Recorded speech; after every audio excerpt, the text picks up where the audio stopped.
Hello, good morning to everyone. आप सभी लोग कैसे हैं? आई होप आप सभी लोग बहुत अच्छे होंगे, राइट? है ना। तो आज की क्लास में हम डिस्कस करेंगे वो है हमारा न्यूक्लियस। न्यूक्लियस के बारे में हम डिस्कस करेंगे। इससे पहले हमने स्टडी किया था अपना लिविंग थिंग्स, है ना। लिविंग थिंग्स के बारे में देखा था। एंड दूसरी जो क्लास थी हमारी उसमें हमने सेल ऑर्गेनल्स के बारे में स्टडी किया था, है ना। Cell organelles, right. Cell organelles के बारे में स्टडी किया था सेकंड क्लास में। एंड फर्स्ट क्लास में हमने डिस्कस किया था लिविंग थिंग्स एंड जो कुछ कैरेक्टर हैं, टाइप्स ऑफ सेल्स हैं, उसके बारे में हमने स्टडी किया था, राइट। तो सेल ऑर्गेनल्स में हमने कौन कौन से सेल ऑर्गेनल्स को स्टडी किया था, है ना। कौन कौन से सेल ऑर्गेनल्स को स्टडी किया था हमने? तो वो है हमारा माइटोकॉन्ड्रिया, वो है हमारा माइटोकॉन्ड्रिया, राइट। माइटोकॉन्ड्रिया देखा था हमने, उसका with diagram and function, right. And plastid, then plastids, right, जिसमें हमने मेनली क्लोरोफिल को देखा था, राइट। And cell membrane, ribosomes, right, ribosomes, cell membrane, plastids, right, Golgi complex,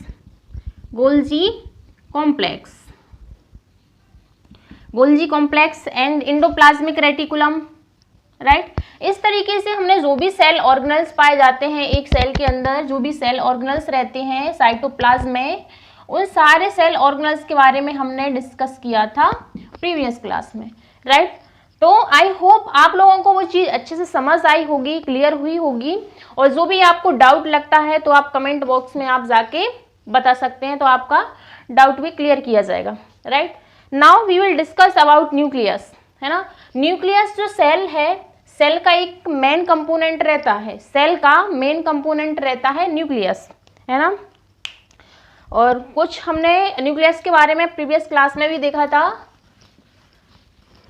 nucleus का हमने स्ट्रक्चर देखा था, राइट। न्यूक्लियस का स्ट्रक्चर देखा था। जो न्यूक्लियस रहता है वो double membrane bound cell organelle है, double membrane bound cell organelle है, जिसकी जो मेम्ब्रेन रहती है ना वो पोरस रहती है, उसमें छोटे छोटे पोर्स रहते हैं, राइट।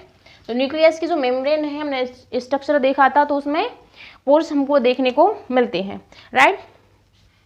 तो न्यूक्लियस का स्ट्रक्चर कैसा होता है हमने देखा था प्रीवियस क्लास में स्ट्रक्चर देखा था न्यूक्लियस का। Double membrane bound cell organelle है न्यूक्लियस, राइट। एंड इस तरीके से चैनल्स रहते हैं, पोर्स बने रहते हैं न्यूक्लियस में, जिससे कि न्यूक्लियस के जो अंदर का मटेरियल है एंड बाहर का मटेरियल है वो एक्सचेंज हो सके, राइट। इसके लिए इसमें पोर्स पाए जाते हैं,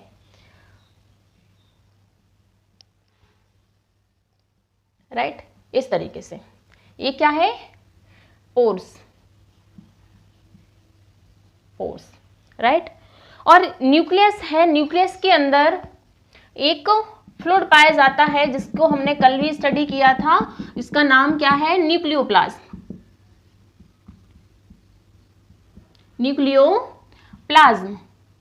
राइट, न्यूक्लियोप्लाज्म। तो न्यूक्लियोप्लाज्म जो फ्लूइड है न्यूक्लियस के अंदर, उसको हम बोल लेते हैं क्या? Nucleoplasm, right. एंड इसके अंदर ये थ्रेड लाइक स्ट्रक्चर रहता है, इस तरीके से फैला रहता है पूरे न्यूक्लियस में, उसको हम क्या बोल लेते हैं? क्रोमैटिन,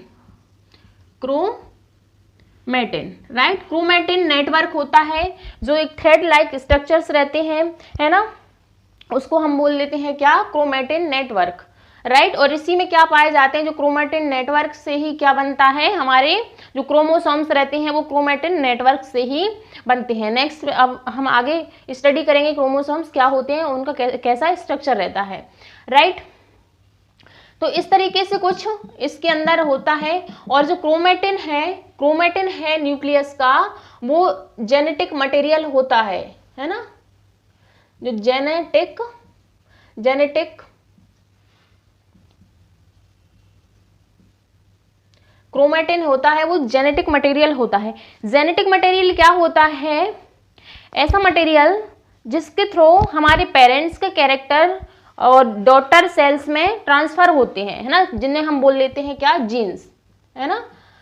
हम कहते हैं ना कि हम अपने मम्मी पे गए या पापा पे गए, हमारी शक्ल मम्मी से मिलती है या पापा से मिलती है, तो वो क्या होते हैं, जेनेटिक मटेरियल की वजह से होता है। जो जेनेटिक मटेरियल है वो एक प्रोजेनी से, पेरेंट सेल से डॉटर सेल में पहुंचता है, ट्रांसफर होता है, जिसकी वजह से जो क्या है, कैरेक्टर आगे आने वाली जो पीढ़ी है डॉटर सेल्स में ट्रांसफर हो जाते हैं, राइट। तो ये क्रोमेटिन है, जेनेटिक मटेरियल, राइट। और जो क्रोमेटिन बना होता है, वो क्रोमेटिन जो बना होता है वो, राइट। अब हम इसका स्ट्रक्चर मिटाते हैं। अब हम एक एक करके इसके कंपोनेंट्स के बारे में देखेंगे, इसमें कौन कौन सी जो प्रोसेस हैं वो चलती रहती हैं, कौन कौन सी प्रोसेस हैं वो इसमें चलती रहती हैं, उनके बारे में हम डिस्कस करेंगे, राइट। तो जो क्रोमेटिन है, जो क्रोमेटिन मटेरियल है, वो किन किन चीजों से मिलकर बना रहता है, राइट, नोट कीजिएगा आप। क्रोमेटिन तो ये बना रहता है न्यूक्लियोप्रोटीन से, right, nucleoproteins, right, plus DNA जिसका फुल फॉर्म है deoxy ribo nucleic acid, right, जिसका नाम है deoxy ribo nucleic acid, right, DNA का फुल फॉर्म है। तो इस चीज को आप ध्यान रखिएगा। And plus RNA, ribo nucleic acid, right, ribo nucleic acid.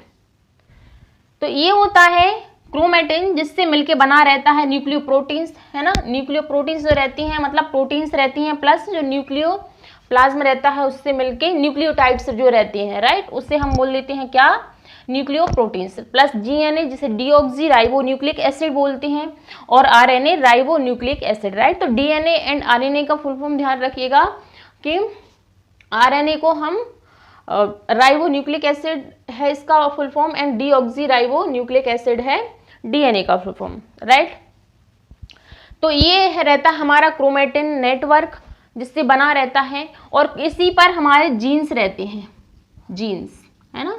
जो क्रोमेटिन नेटवर्क है उस पर जीन्स रहते हैं, जिसको हम क्या बोल लेते हैं, एक यूनिट रहती है ना, जीन रहती है, एक यूनिट रहती है जिस पर जो जेनेटिक मटेरियल है वो सिचुएटेड रहता है ना। ऐसी यूनिट रहती है जिस पर जेनेटिक मटेरियल सिचुएटेड रहता है, जिसे हम जीन्स बोलते हैं, जो कि एक प्रोजेनी से दूसरी प्रोजेनी में ट्रांसफर होता है, मतलब कि पेरेंट से ये डॉटर सेल में ट्रांसफर होता है ना। जैसे कि हम बोल देते हैं कि अगर हमारी माँ की आइज अगर डार्क हैं, है ना, बिल्कुल ब्लैक हैं, तो हमारी भी आइज वैसी ही होंगी, और अगर कर्ली हेयर हैं तो हो सकते हैं कि हमारे भी कर्ली हेयर हो। इस तरीके से क्या है कि जो जेनेटिक मटेरियल है वो ट्रांसफर होता है, राइट।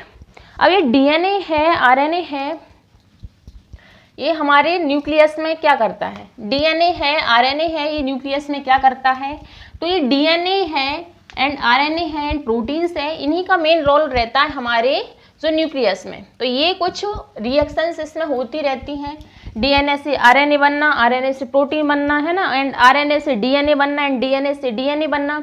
इस तरीके की जो प्रोसेस हैं वो हमारे जो हमारा न्यूक्लियस है उसमें चलती रहती हैं, राइट। तो चलिए देखते हैं, है ना। एक प्रोसेस होती है जिसमें क्या होता है, डीएनए से ओल्ड डीएनए से, राइट, जिसे हम बोलेंगे ओल्ड डीएनए से न्यू डीएनए बनता है,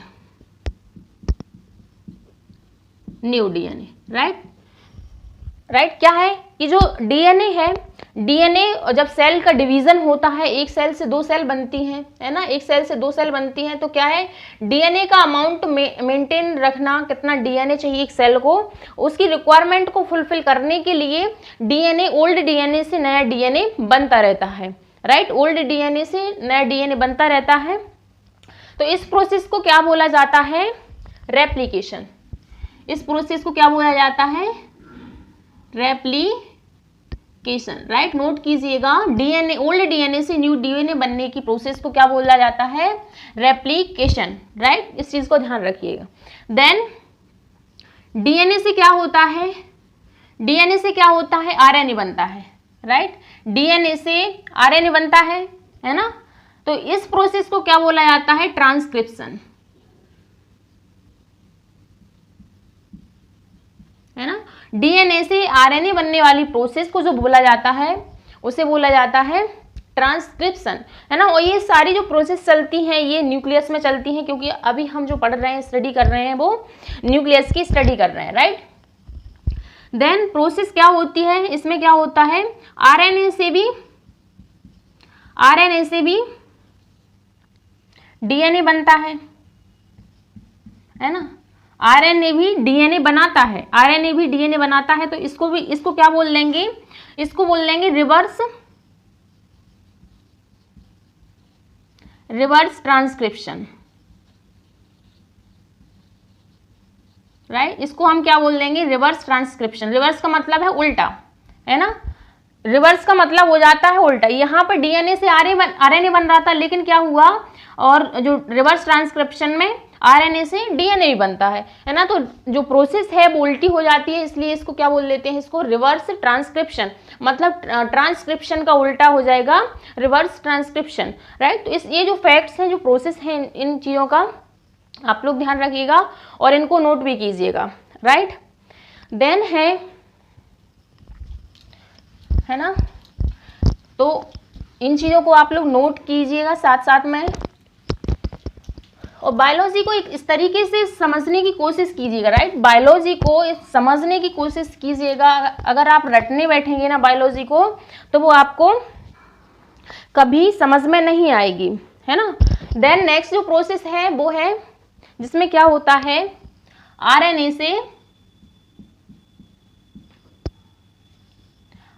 से प्रोटीन बनती है। आरएनए से प्रोटीन्स बनती हैं, जिसको हम क्या बोल लेते हैं? Translation, right. ट्रांसलेशन।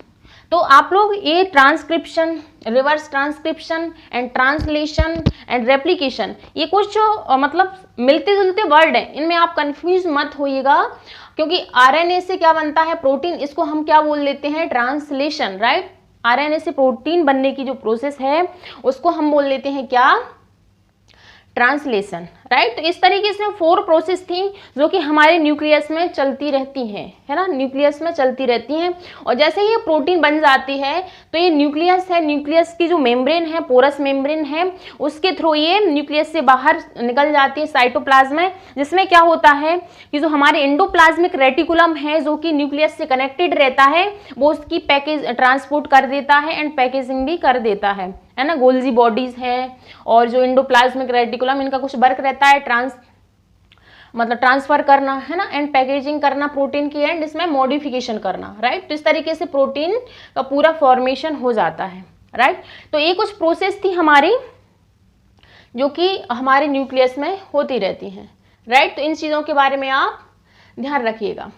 देन एक बर्ड है ना। देन एक बर्ड है जिसका यूज किया जाता है, जिसे बोल देते हैं हम सेंट्रल डोग्मा। सेंट्रल डोग्मा, है ना। सेंट्रल डोग्मा, जो अभी हमने जो सारी प्रोसेस देखी, तो इनमें क्या है कि यूनिडायरेक्शनल फ्लो होता है। यूनिडायरेक्शनल फ्लो होता है ना। जैसे हमने देखा क्या कि डीएनए से आरएनए बना, एंड आरएनए से क्या? प्रोटीन बना, राइट। डीएनए से आरएनए एंड आरएनए से प्रोटीन। तो ये क्या है? यूनिडायरेक्शनल फ्लो है।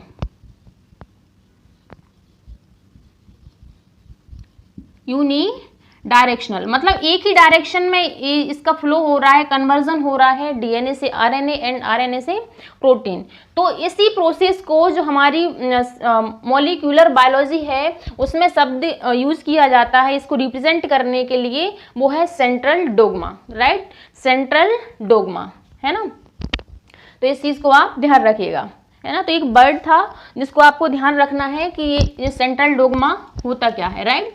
तो आप अगर इस तरीके से डायग्राम बना के, फ्लो चार्ट बना के अगर आप स्टडी करेंगे बायोलॉजी की, तो आपको बायोलॉजी बहुत ही इजी एंड आसान एंड आपका जो है वो फेवरेट सब्जेक्ट बन जाएगा, राइट। तो अभी हमने जो सारी प्रोसेस देखी, तो किस तरीके का अरेंजमेंट देखा हमने, जो प्रोसेस क्या है, डीएनए से आरएनए बनना, इसको हम क्या बोल लेते हैं, ट्रांसक्रिप्शन,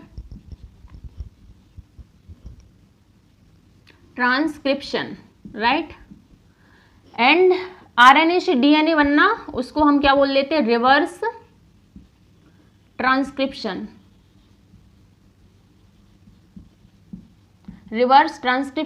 राइट। एंड आरएनए से प्रोटीन बनना, आरएनए से जो प्रोटीन बनती है उस प्रोसेस को हम क्या बोल लेते हैं,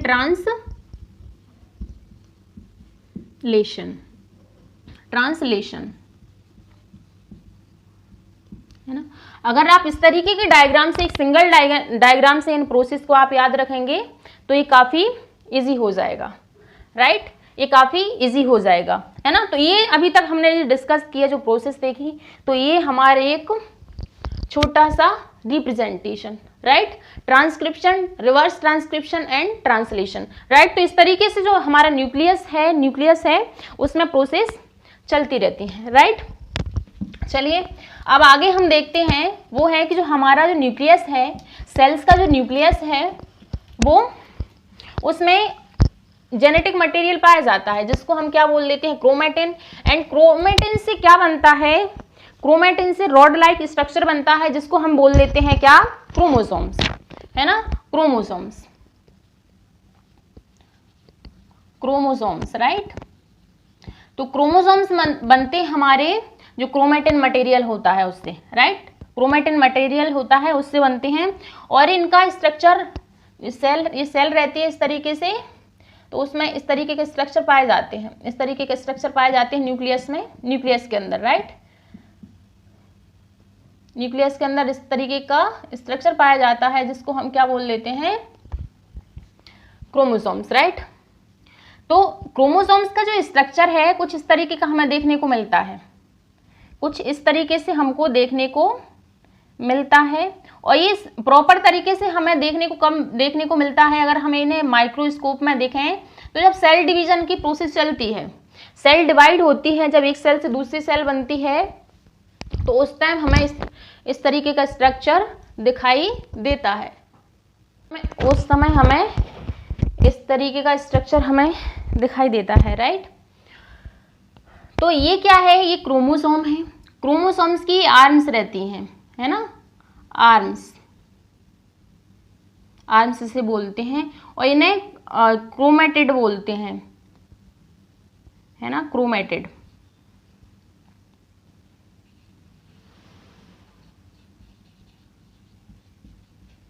है ना, इन्हें क्रोमेटिड्स बोलते हैं और आर्म्स बोलते हैं, right, chromatids and arms, right. तो क्रोमोसोम्स जो मिलके बना रहता है वो क्रोमेटिड्स से मिलके बना रहता है, 2 क्रोमेटिड्स से मिलके बना रहता है एक क्रोमोसोम, राइट। एक क्रोमेटिड हो गई, एक दूसरी क्रोमेटिड, एंड इनको हम क्या बोल लेते हैं, आर्म्स। जो ये छोटी छोटी रहती है ना, ये क्या होता है, जो सेंट्रल पार्ट है क्रोमोसोम का, इसको हम बोल देते हैं क्या, centromere,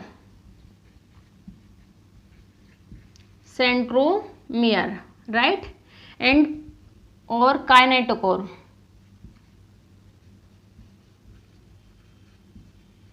centromere and kinetochore, right, यहाँ पर जो स्ट्रक्चर रहता है। तो इस तरीके का स्ट्रक्चर हमें क्रोमोसोम्स का हमें देखने को मिलता है। तो अलग अलग एनिमल में अलग अलग नंबर ऑफ क्रोमोसोम्स रहते हैं, डिफरेंट नंबर ऑफ क्रोमोसोम्स रहते हैं। जैसे कि अगर हम ह्यूमन बींग्स को लेके चलें तो number of chromosomes human being में होते हैं 46, right. Number of chromosomes in human beings होते हैं 46, है ना। टोटल 23 पेयर्स रहते हैं, राइट।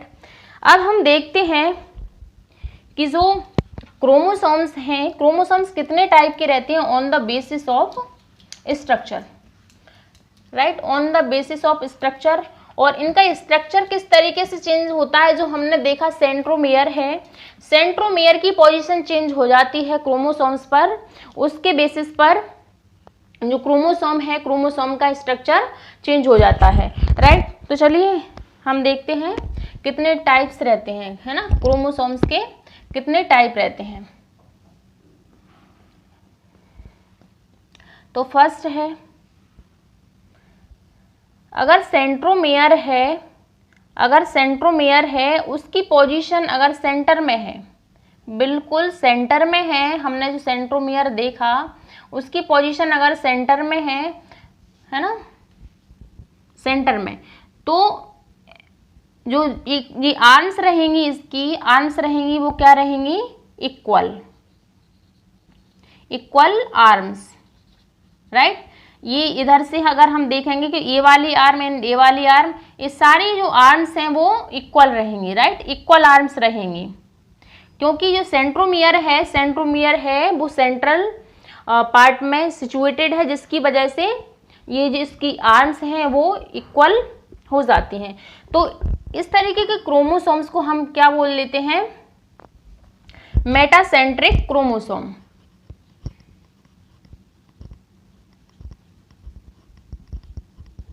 Metacentric chromosomes, right. इस चीज को आप ध्यान रखिएगा।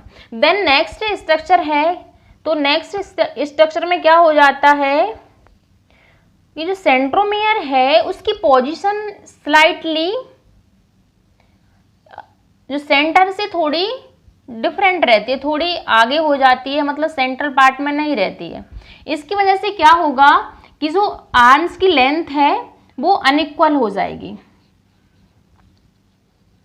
Unequal arms, right, unequal arms, है ना, क्योंकि सेंट्रोमियर है उसकी पोजीशन थोड़ी सेंटर में ना होके स्लाइटली वो ये झुकी रहती है, कहाँ, वन साइडेड, राइट। तो इसको हम बोल लेते हैं सब मेटासेंट्रिक,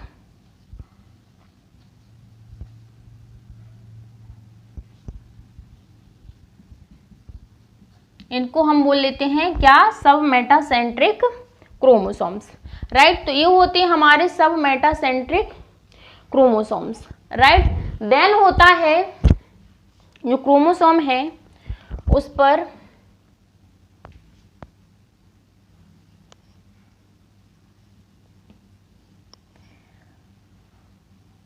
जो सेंट्रोमियर की पोजीशन है वो ज्यादा ही इसकी एक्सिस पर रहती है ना। इससे क्या होता है कि जो एक्सट्रीमली शॉर्ट रहती है, ये जो आर्म्स रहती हैं वो बहुत ज़्यादा छोटी रहती हैं, राइट, वो बहुत ज़्यादा छोटी हो जाती है। क्यों, क्योंकि ये बहुत और थोड़ा इसके एक्सिस पर इसकी पोजीशन रहती है। तो इसको हम क्या बोल लेते हैं,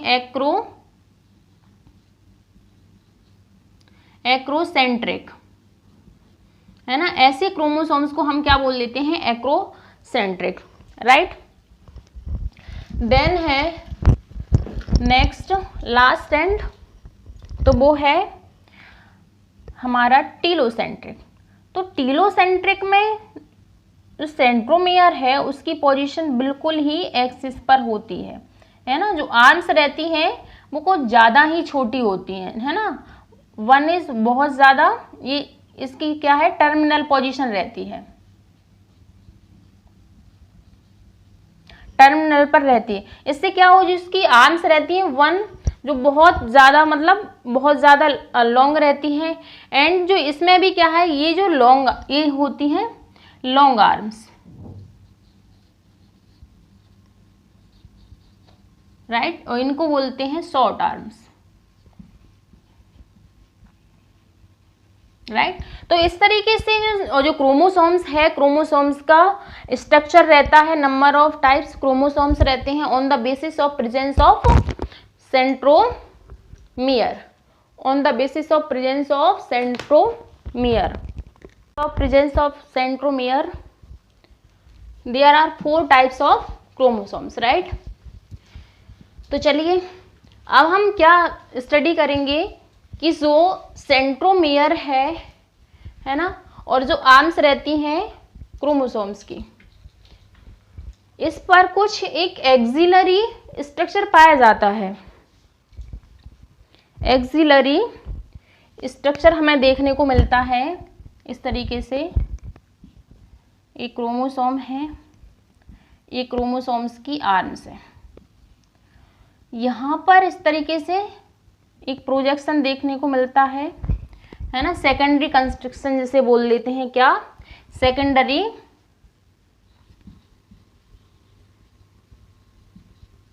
कंस्ट्रक्शन। तो सेकेंडरी कंस्ट्रक्शन को हम क्या बोल लेते हैं, क्या, सैटेलाइट, राइट। इसी को हम क्या बोल लेते हैं, सैटेलाइट। Satellite, right.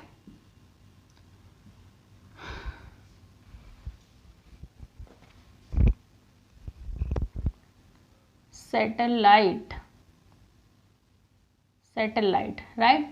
जो हमारा सेकेंडरी कंस्ट्रक्शन रहता है क्रोमोसोम्स का, उसे हम क्या बोल लेते हैं, सेकेंडरी कंस्ट्रक्शन, है ना, और सैटेलाइट, राइट। तो इस तरीके से हमने देखा नंबर ऑफ क्रोमोसोम्स, है ना, एंड टाइप्स ऑफ क्रोमोसोम्स हमें जो देखने को मिलते हैं, राइट। और इसके बारे में किस तरीके से ये क्रोमोसोम हैं, ये वर्क करते हैं, हमारे जो जेनेटिक मटेरियल है उसको एक जनरेशन से दूसरी जनरेशन में ट्रांसफर करने के लिए, राइट। एक जनरेशन से दूसरी जनरेशन में ट्रांसफर करने के लिए। तो क्या है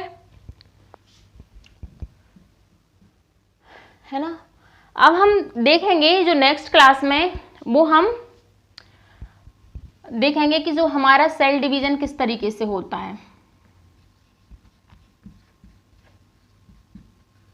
cell division, right. Cell division किस तरीके से होता है वो हम नेक्स्ट क्लास में देखेंगे। और आज हमने क्या क्या डिस्कस किया उसको एक बार हम रिवाइज कर लेते हैं, है ना, उसको हम एक बार रिवाइज कर लेते हैं, राइट। तो आप लोग इसी तरीके से बने रहिएगा एंड सपोर्ट भी बनाए रखिएगा, राइट। ये हमारा समीक्षा इंस्टीट्यूट का प्लेटफॉर्म है, राइट। तो अभी हमने डिस्कस किया वो है हमारा न्यूक्लियस, है ना। न्यूक्लियस का स्ट्रक्चर देखा हमने, न्यूक्लियस का स्ट्रक्चर देखा, राइट, कि इसमें जो इसकी मेम्ब्रेन रहती है उसमें पोर्स रहते हैं। देन डीएनए से डीएनए बनने की प्रोसेस को क्या बोला जाता है ना। एंड डीएनए से आरएनए बनने की प्रोसेस को क्या बोला जाता है, राइट। एंड आरएनए से प्रोटीन बनने की प्रोसेस को क्या बोला जाता है। देन डीएनए से, राइट, हाँ, हो गई सारी प्रोसेस, है ना। यही सारी प्रोसेस के बारे में हमने डिस्कस किया था। एंड एक और था वो आरएनए से, जिसमें डीएनए बनता है, डीएनए बनता है। एंड देन हमने देखा क्रोमोसोम्स,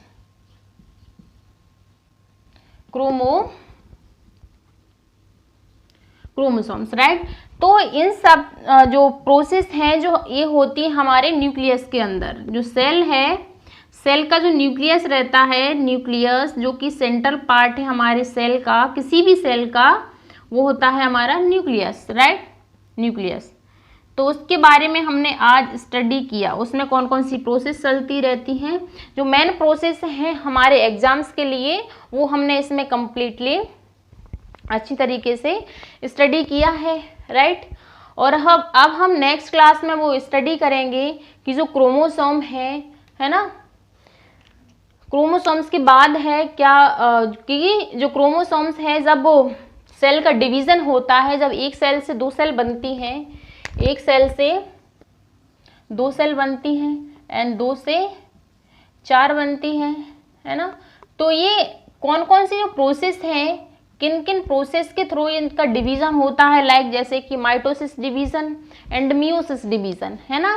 तो जो मियोसिस डिवीजन है वो एक रिडक्शन डिवीजन है, रिडक्शन जिसमें नंबर ऑफ क्रोमोसोम्स क्या होते हैं, हाफ हो जाते हैं, नंबर ऑफ क्रोमोसोम्स हाफ हो जाते हैं। ऐसे अगर हम ह्यूमन की बात लें, ह्यूमन का एग्जाम्पल लें तो इसमें 46 क्रोमोसोम्स रहते हैं, जबकि मियोसिस जो प्रोसेस होगी जिसके थ्रू डिवीजन होगा तो 23 क्रोमोसोम्स हो जाएंगे एक एक सेल में। जबकि जो माइटोसिस डिवीजन है उसमें नंबर ऑफ क्रोमोसोम्स रिड्यूस नहीं होती है, नंबर ऑफ क्रोमोसोम्स 46 ही 46 रहेंगे जो भी न्यू सेल बनेगी, है ना। तो कुछ ये डिफरेंस रहता है। एंड ये माइटोसिस है एंड मियोसिस है, ये प्रोसेस किस तरीके से मतलब कंप्लीट होती है, कौन कौन सी प्रोसेस होती हैं जिनके थ्रू इन जो दोनों प्रोसेस है उनको निकलना पड़ता है, सब प्रोसेस है, उसके बारे में हम डिटेल में स्टडी करेंगे, राइट। उसके बारे में हम डिटेल में स्टडी करेंगे जिससे कि आपको जो भी कंफ्यूजन है, जो भी है आपका जो टॉपिक है वो क्लियर हो जाएगा, है ना। सेल डिवीजन का जो पार्ट है, सेल डिवीजन का वो एक कॉम्प्लिकेटेड पार्ट है, इजीली समझ में नहीं आता है ना। इसलिए हम इसको पूरा डायग्राम के थ्रू इसकी स्टडी करेंगे सेल डिवीजन की, जिससे कि आपको इजीली समझ में आ सके, है ना। तो वो हम अपनी नेक्स्ट क्लास में देखेंगे, राइट। आई होप अभी तक हमने जो स्टडी किया है क्लास में वो आपको समझ आता होगा, वो आपको समझ में आ रहा होगा, है ना। और अगर आपको समझ में आता है या नहीं आता है, जैसा भी आपको लेक्चर लगता है, तो वो आप कमेंट बॉक्स में जाके आप फ्रीली बता सकते हैं, है ना। तो जो भी आपका डाउट होगा उसको भी क्लियर किया जाएगा आगे आने वाली क्लास में, या फिर कमेंट बॉक्स में ही, है ना। आगे आने वाली क्लास में उसको क्लियर किया जाएगा, है ना। तो इस तरीके से जो हमारा समीक्षा इंस्टीट्यूट है उसका प्लेटफॉर्म है, तो उससे आप जुड़े रहिएगा एंड सपोर्ट कीजिएगा, राइट, समीक्षा इंस्टीट्यूट को, है ना। जिस पर हम क्लास ले रहे हैं वो है समीक्षा।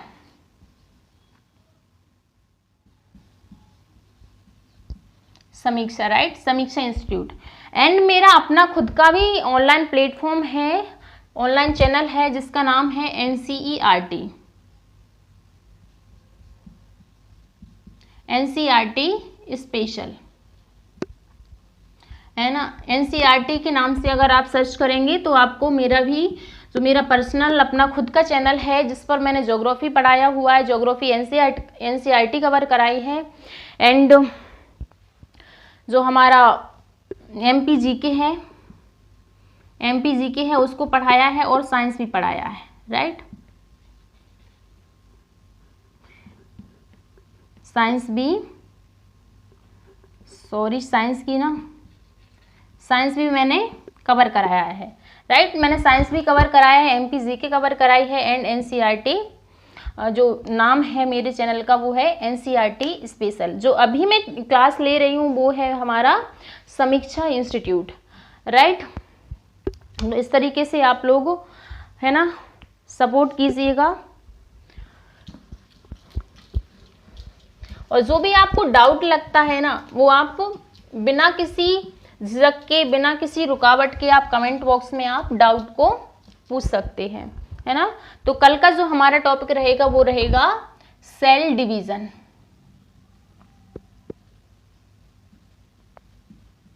है ना, वो रहेगा हमारा सेल डिवीजन। और कुछ जो क्रोमोसोम है, क्रोमोसोम्स का कुछ पार्ट बचा हुआ है,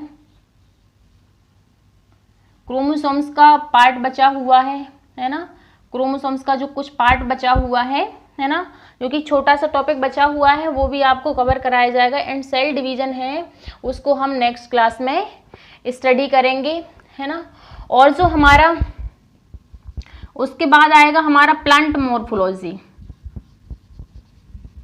प्लांट मॉर्फोलॉजी,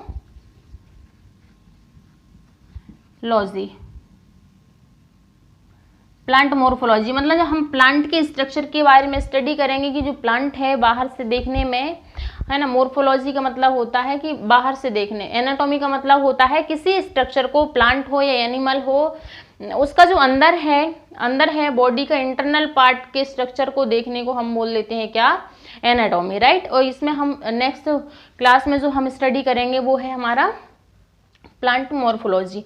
तो इस तरीके से जो हमारा पोर्शन है वो चलता रहेगा बायोलॉजी का, है ना। देन जल्दी हमारी बायोलॉजी है, जो बेसिक बायोलॉजी है वो खत्म हो जाएगी। उसके बाद हम स्टार्ट करेंगे फिजिक्स, राइट। उसके बाद हम अपनी फिजिक्स को स्टार्ट करेंगे, फिजिक्स, देन केमिस्ट्री। फिजिक्स के बाद हम स्टडी करेंगे केमिस्ट्री।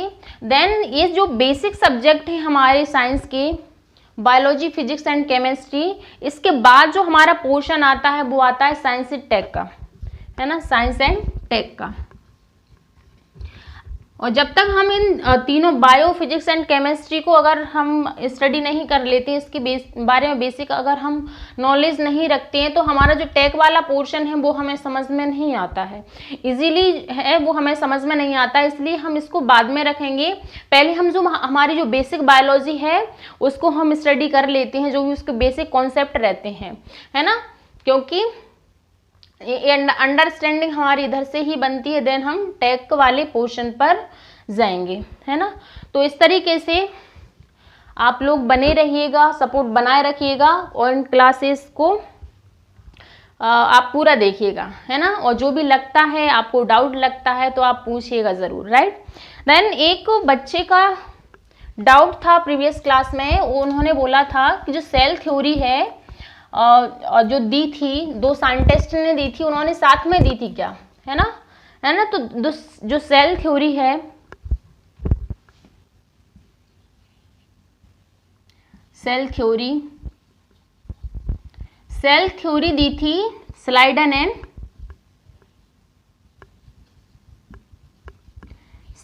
एंड स्वान ने, राइट। स्लाइडन एंड स्वान जो दो साइंटिस्ट थे, उन्होंने सेल थ्योरी को दिया था। यस, दोनों साइंटिस्ट ने एक साथ इस थ्योरी को दिया था। स्लाइडन कौन सी थ्योरी थी, वो थी हमारी सेल थ्योरी।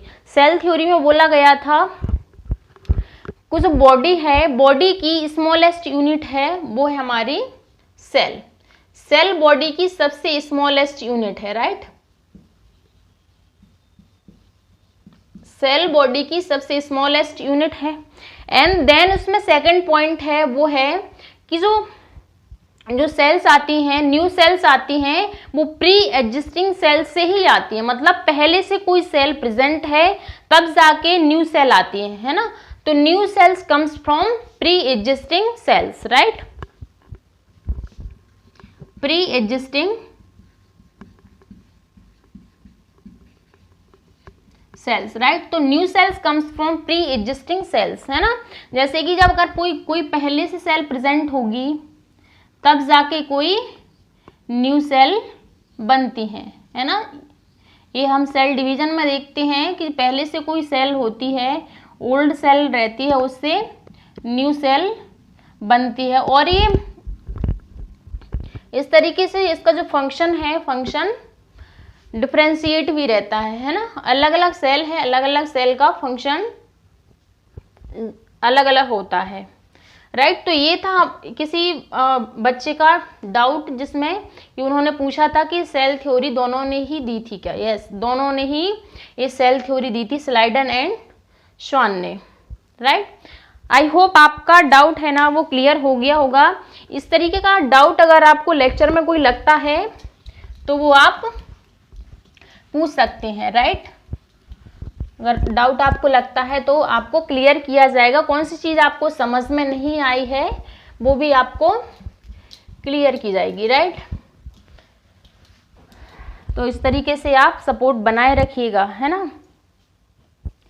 तो चलिए, है ना, ये थी हमारी आज की क्लास जिसमें हमने आज डिस्कस किया था। और एक बहुत ही शानदार लेक्चर था। और जो हम बायोलॉजी को स्टडी कर रहे हैं इस क्लास में, वो हम कंप्लीटली डायग्राम के थ्रू स्टडी करेंगे, है ना। मैं आपको कोई स्टेटमेंट बेस यहाँ पर बायोलॉजी साइंस को बिल्कुल नहीं पढ़ाऊंगी।